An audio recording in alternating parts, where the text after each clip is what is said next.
Hello and welcome, Inspired Podcast community. This is your new episode. My name is Caroline, and my today's guest is Eric McHugh, and I'm so happy that he said yes to our interview. How are you doing? I'm doing amazing. How are you? Oh, yes, I'm fantastic as well when I can do podcast interviews. And I would love to introduce you to the audience, of course. You are a 30-year-old entrepreneur focused on spreading positivity and raising collective consciousness, passionate about Web3, AI, and quantum spirituality. You are an advocate for decentralized power and self mastery. As the founder of Data Inc., an AI-powered dating platform, and ShopX, a Web3 e-commerce solution, you aim to revolutionize both industries. Your interests span fitness, meditation, chess, and reading, and you are driven by a belief in limitless possibilities. Welcome to the Inspired Podcast, Eric McHugh. Well, thank you so much. I'm really grateful to be here and I'm looking forward to our conversation.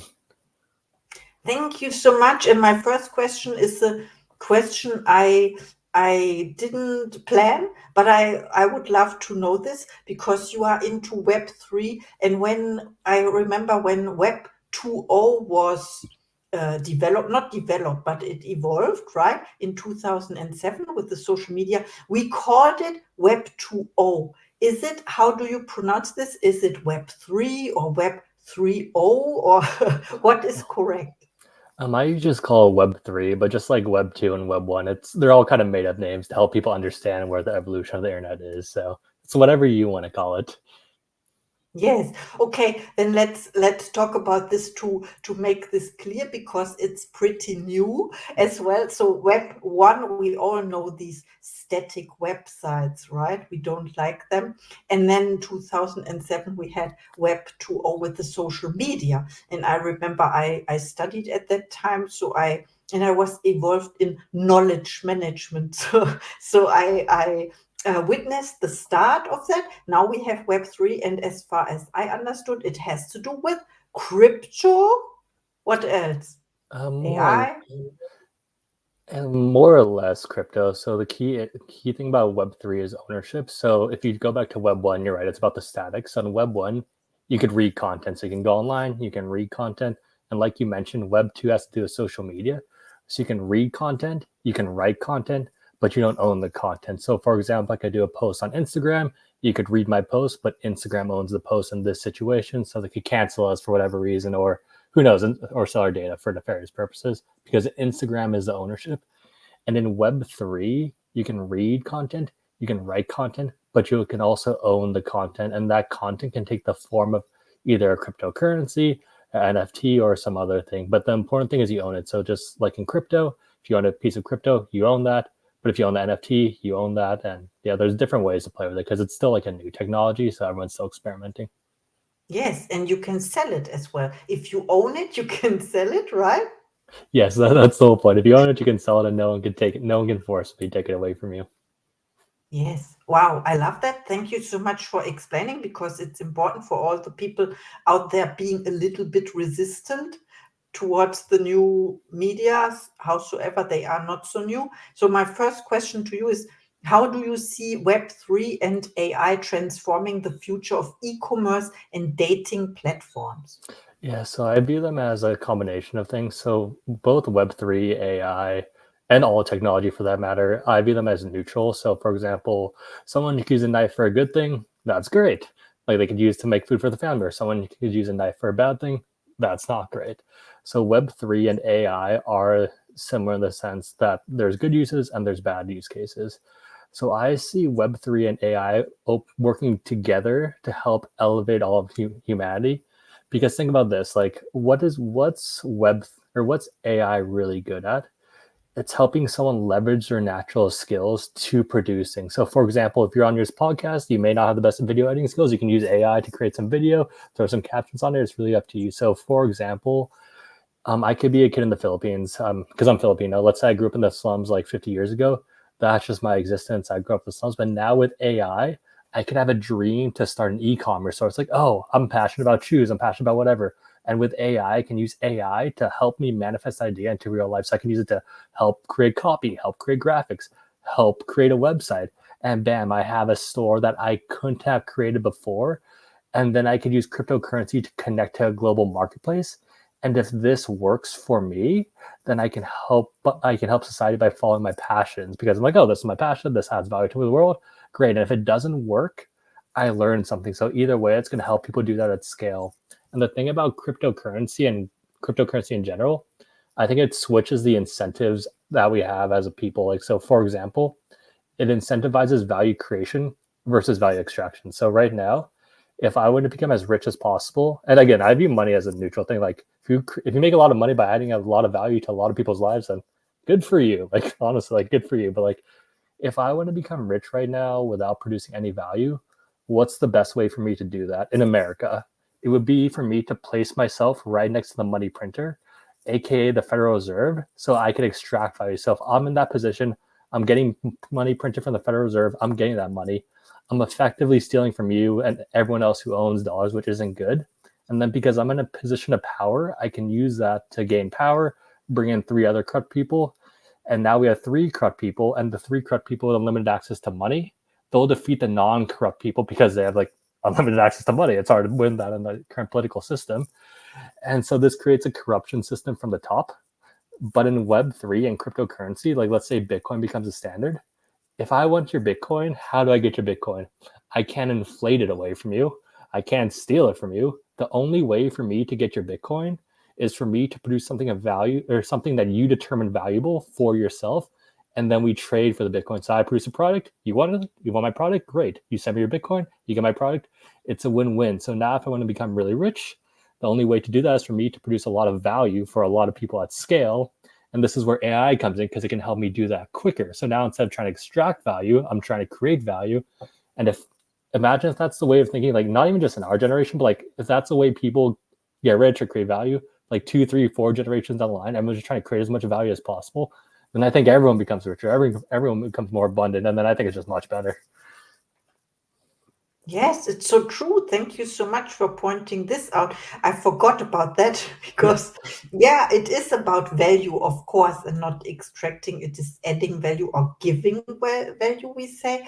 And also, what you mentioned is between the lines is that the cryptocurrencies are very fair, right? You cannot steal or you cannot. What about fraud there? Well, some cryptocurrencies are fair. Like right now, like if you remember the ICO days, or even now, a lot of cryptocurrencies are just straight up scams. But you have to weed out the fire, and you have to get to the good ones, and those ones are good. But of course, like yeah, like some cryptocurrencies are scams. It is what it is. But that's something that's gonna change in the future as more and more people become aware. Yes, and I think most of all, it is a lot of fun Oh yeah, to no, to deal with it and to see it becoming a standard very soon. I know the central banks are discussing this already. Yes, it is important to be open. Okay. yeah, My no. next question is, can you explain how ShopX is using NFTs to innovate the e-commerce landscape? Yeah, so right now we are a Shopify platform. So for your listeners, if you were starting an online store, you'd have to download an online store app. Shopify, WooCommerce, Salesforce Commerce, and BigCommerce are probably the big 4. Shopify is the biggest one, and they have an app store. So just like you have your iPhone and you download apps on your iPhone, e-commerce stores can download apps for their store to enhance their experience for their customers, and Shopify works within that system. So right now we are tokenizing luxury items for brands. So for example, if you purchase, let's use an example recently that we have. So we tokenize like a really fancy like $1 million watch, like it's a Patek Philippe or one of those fancy brands. Now there's a tokenized version of that. The brand can track that item's data throughout its whole life cycle. So it could be like this item sold once, twice, 3, 4 times, and they can get data from that and sell more effectively. But from the customer side, they can trace it back to the brand to ensure authenticity. Like, because example, if you're spending a lot of money on like a product, you want to make sure it's a real product. So the RWA, since it's on the blockchain, like it can't be faked. That's the perfect way to do that. And on top of that, it creates a better marketplace in the future. So like if one brand is tokenizing a product, that's whatever. Like one brand tokenizes a product, 2 brands tokenize their products, it's cool. But like we're creating an ecosystem where everyone can sell everyone's products. So for example, Nike could sell Lululemon products. Lululemon products can sell Nike products on their site in the form of that NFT or RWA. So for example, if Nike customers, they go to the Nike site, like, oh, I bought these Nike shorts. They're fantastic. But they would go great with this Lululemon top. They purchase both items from the Nike store. The customer gets the product because they're happy. Lululemon gets commission, so they're happy. Or Nike gets a commission for selling the Lululemon product, so they're happy. Lululemon gets a sale, so they're happy.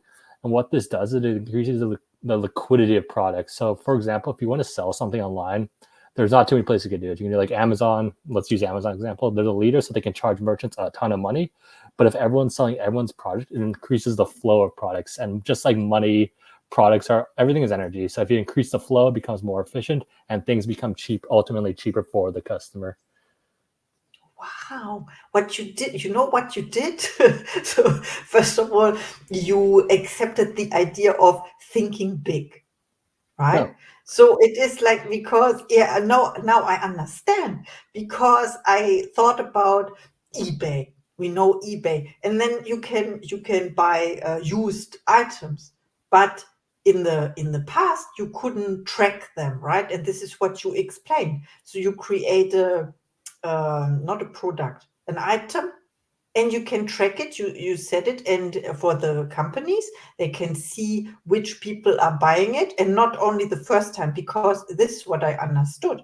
They track the first time because they buy, you buy originally from Apple or from Nike, you mentioned, right? And then when the buyer sells it, like second hand or second used, you called it, yeah, then they cannot track it, and then they can see the people, the second market, or I don't know how you call it, no, right? no, no. It's 100% right.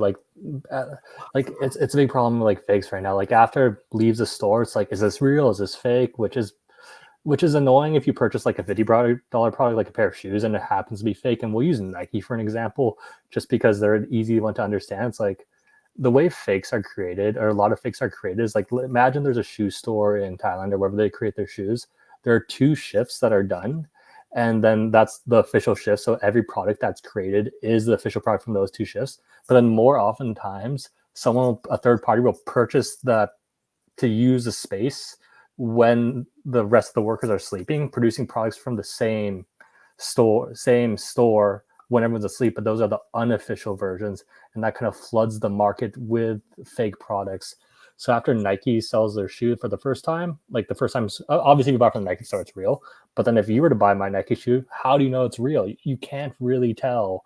But now with our technology, you just take out a phone, scan, like, okay, well, good. Everything's good. You said this is a secondary item and it had one owner, and I could see it back from the Nike store when it's produced, for what cost it was produced, and the quality of the products.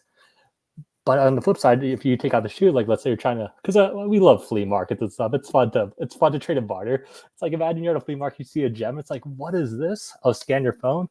Oh, this is an actual Nike shoe. It just looks like one. Well, no, thank you. Wow, this is amazing. So I remember, I think 2 years ago, I bought an original product. I don't say the brand, okay, but it had a little, like a little paper inside with the serial number or so, and that to prove it is original. But yeah, you can lose this number, or no one knows. Someone can combine the two, fake product with the real number, right? So you solve this problem. Yeah, so it's the technology that's coming out, and the technology is called NFC chip technology. So with the watches or whatever, like it's just a tiny chip just placed within the manufacturing of the watch. So you just take out your phone, bring it within the area, and it scans, and then it's like a better version of the serial paper that you had, but it can't be fake because it creates a link on the blockchain. So when the manufacturer does it, that record stays forever. So you can't like copy it, because then if it's like, because the thing about cryptocurrency and why it's so valuable is it offers digital scarcity. It's like, if you own NFT, only one person can own the NFT. If you own RWA, only one person can own that RWA.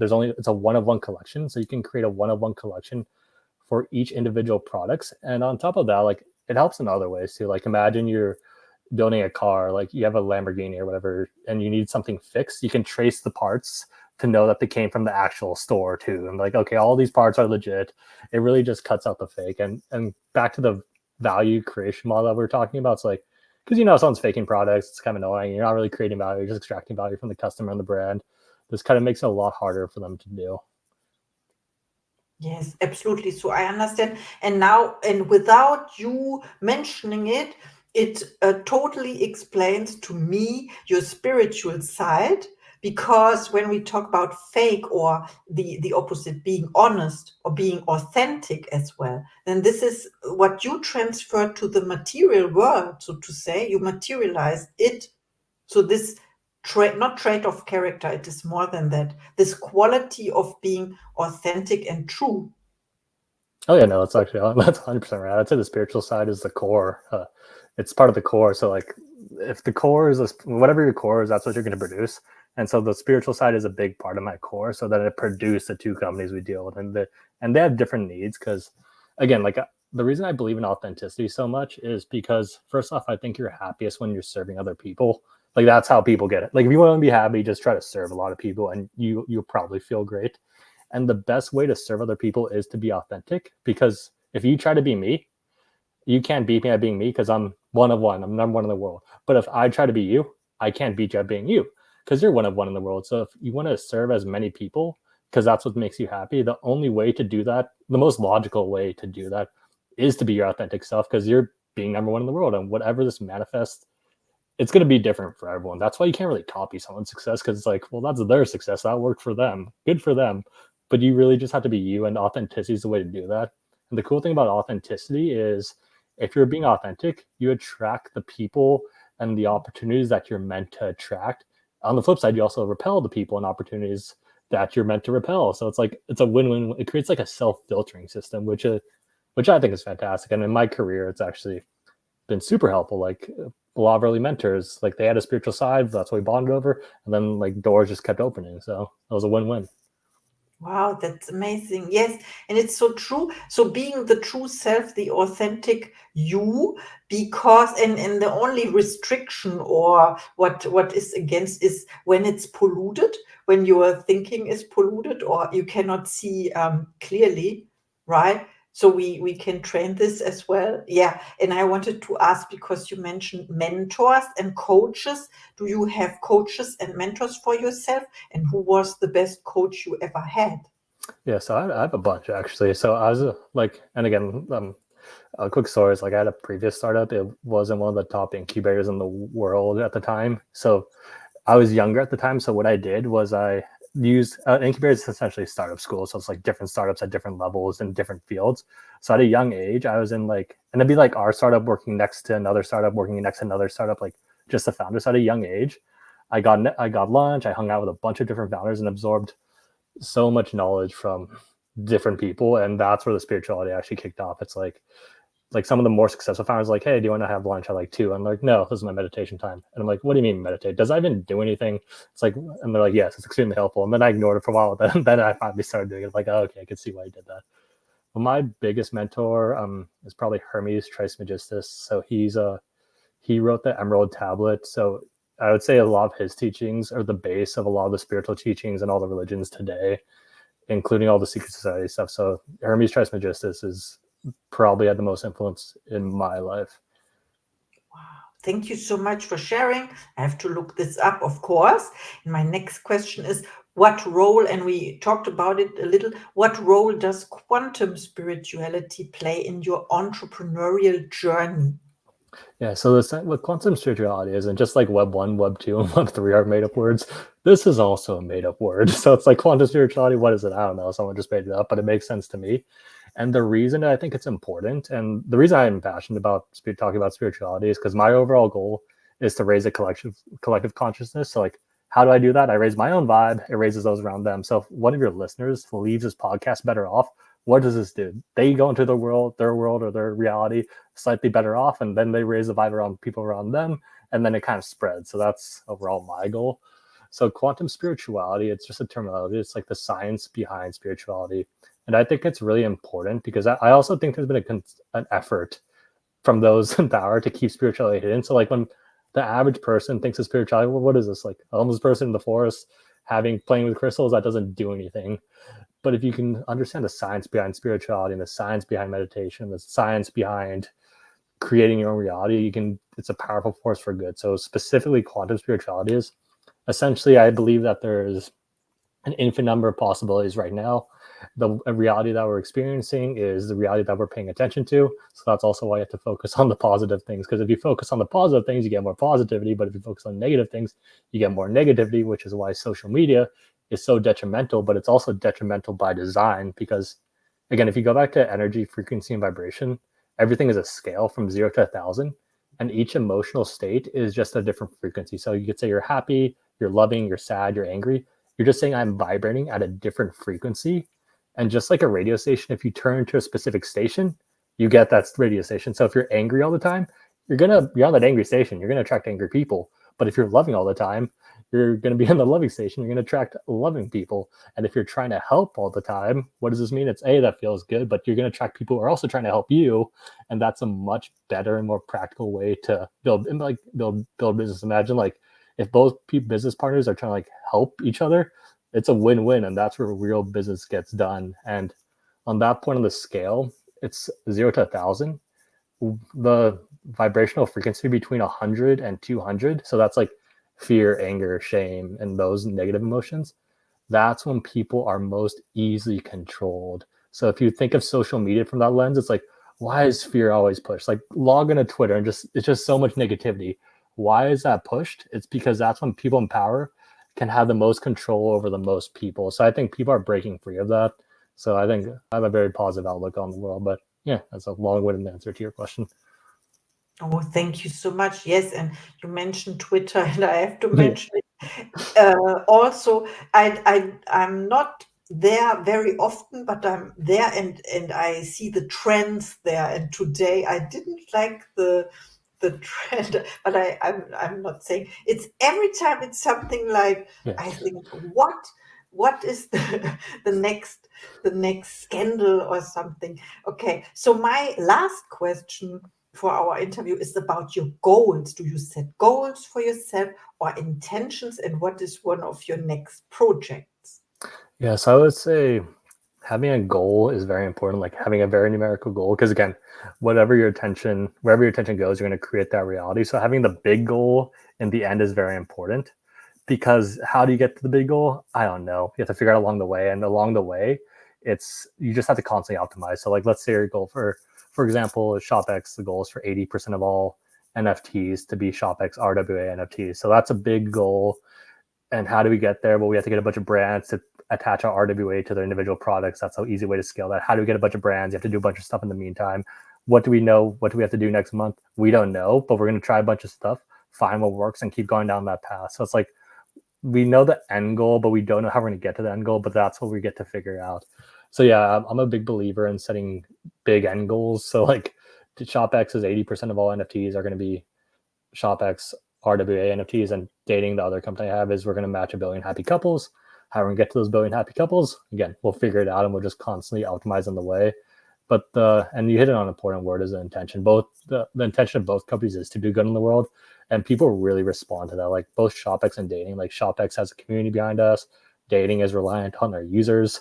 So if the app has good intention, people pick up on that and they won't support the project. So having good intention is good, because again, you attract what you give what you get. If you try to do good, you get good. If you try to do bad, you get bad. So and you can't, and your intention, the thing is, you can't lie to the university. You can't say, oh, my intention is all rosy and good, and really it isn't, because yeah, it just doesn't work.